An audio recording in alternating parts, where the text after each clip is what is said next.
অন্য আসামি রাখতে গিয়ে 4টার সময় আমরা দেখি নিজের শার্ট গলায় পেঁচিয়ে আত্মহত্যা করেছে। থানা হাজতের ভেতর দুর্জয় নামের স্কুল কর্মচারীর অস্বাভাবিক মৃত্যু নিয়ে জনমনে জন্ম দিয়েছে নানা প্রশ্নের। পরিবারের লোকজন বলছে ঘটনার 3 ঘন্টা আগে রাত 1টার দিকেও দুর্জয়কে তারা হাজতে দেখে এসেছে।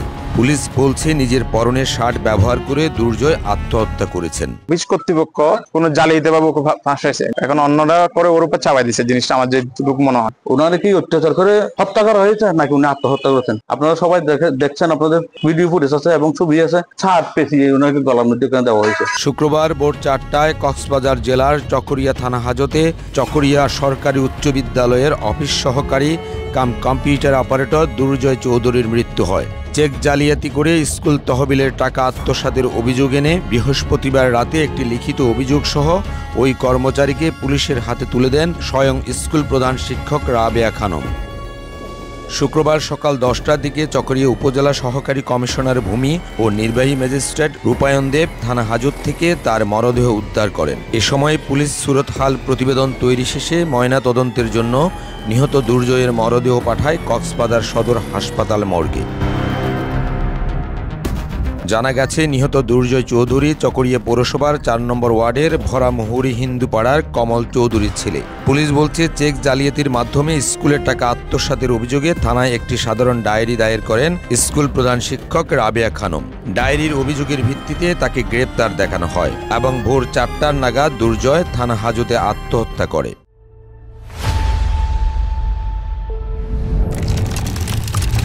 যেহেতু এটা দুদকের শিডিউলভুক্ত, আমরা মামলা না নিয়ে এটা জেডি হিসেবে এটা আমরা ট্রিট করে থানা হাজতে রাখি রাত 11:30টায়। অন্যান্য আসামি রাখতে গিয়ে 4টার সময় আমরা দেখি নিজের শার্ট গলায় পেঁচিয়ে আত্মহত্যা করেছে। কক্সবাজার জেলা পুলিশের অতিরিক্ত পুলিশ সুপার জসিমউদ্দিন চৌধুরী জানিয়েছেন, থানা হাজতে অস্বাভাবিক মৃত্যুর ঘটনায় 3 সদস্যের একটি তদন্ত কমিটি গঠন করা হয়েছে। তারা এই ঘটনায় পুলিশের কোনো গাফিলতি আছে কিনা তাও খতিয়ে দেখবে। সেন্ট্রাল ডিউটি থেকে শুরু করে এখানে যারা এখানে কর্তব্যরত ছিল ডিউটি অফিসার, আমাদের কোনো পুলিশ সদস্যের কোনো গাফিলতি ছিল কিনা এই ঘটনায় সেটা আমরা খতিয়ে দেখব। এদিকে স্কুল কর্মচারী দুর্জয়ের বিরুদ্ধে আনা অভিযোগ নিয়ে থানায় সাধারণ ডায়েরি দায়ের করার পূর্বে স্কুল কর্তৃপক্ষ আইনানুগ সব ধরনের নিয়ম রক্ষা করেছেন কিনা জানতে শুক্রবার দিনভর প্রধান শিক্ষক রাবেয়া খানমকে ফোন করলেও তিনি তা রিসিভ করেননি। থানা হাজতে আসামির অস্বাভাবিক মৃত্যুতে পুলিশের দায় কতটুকু কিংবা সংশ্লিষ্ট শিক্ষা প্রতিষ্ঠান কর্তৃপক্ষ এ ধরনের সাধারণ ডায়েরি অভিযোগ কিংবা মামলা করতে হলে কোন ধরনের আইনি বিধান ফলো করতে হয় তা নিয়ে কথা হয় কক্সবাজারের সিনিয়র আইনজীবী অ্যাডভোকেট ফরিদুল আলমের সাথে। প্রধান শিক্ষক অথবা শিক্ষক চাইলে ওই চেকের সংশ্লিষ্ট অপরাধের ব্যাপারে থানায় মামলা করে বিবিধ ব্যবস্থা নেওয়ার অনুরোধ জানাতে পারে। থানা হাজতে স্কুল কর্মচারী দুর্জয়ের অস্বাভাবিক মৃত্যু আর স্কুল কর্তৃপক্ষের অভিযোগের সত্যতা নিয়ে জনমনে উঠেছে নানা প্রশ্ন। যে প্রশ্নের উত্তর খুঁজতে শুক্রবার বিকালে চকরিয়ায় সড়ক অবরোধ করে অভিযোগকারী প্রধান শিক্ষকের বিরুদ্ধে আইনি ব্যবস্থা নেওয়ার দাবিও তোলেন সাধারণ মানুষ।